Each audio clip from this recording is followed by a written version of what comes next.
When it was announced last May that Kelowna Fire Chief Rene Blanleil and the City of Kelowna were going their separate ways, questions began to surface, namely, why?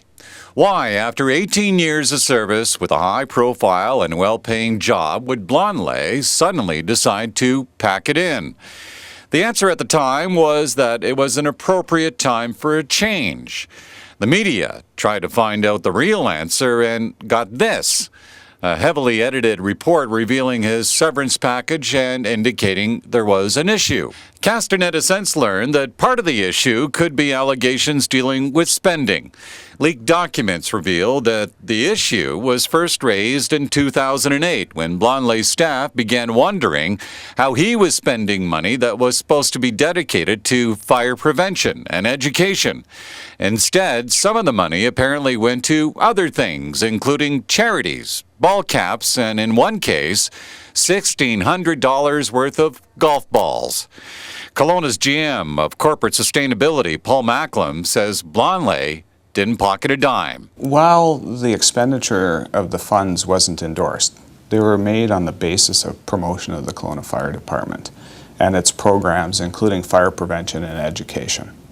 And there was no personal gain. He says then, since the issue has come up, the spending policy at the Kelowna Fire Department has changed. The fire chief today and the assistant chiefs know not to make expenditures on those sorts of things. Like the line is clear, and now so they don't. Absolutely. As a result of this. Absolutely. Aside from the allegation of misappropriation of funds on behalf of former Chief Blanleil, there were also allegations that the City of Kelowna contravened its own whistleblowing policy.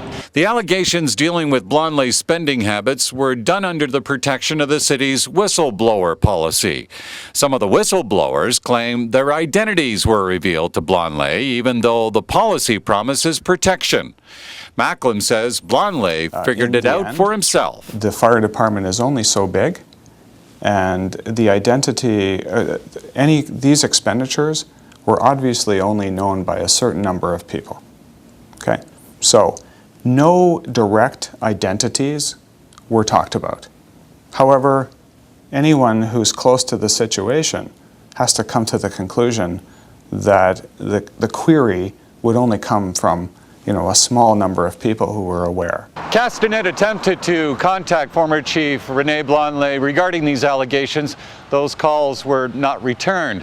Meantime, the City of Kelowna says its search for a new fire chief is going extremely well. In Kelowna, Kelly Hayes, Castanet Media.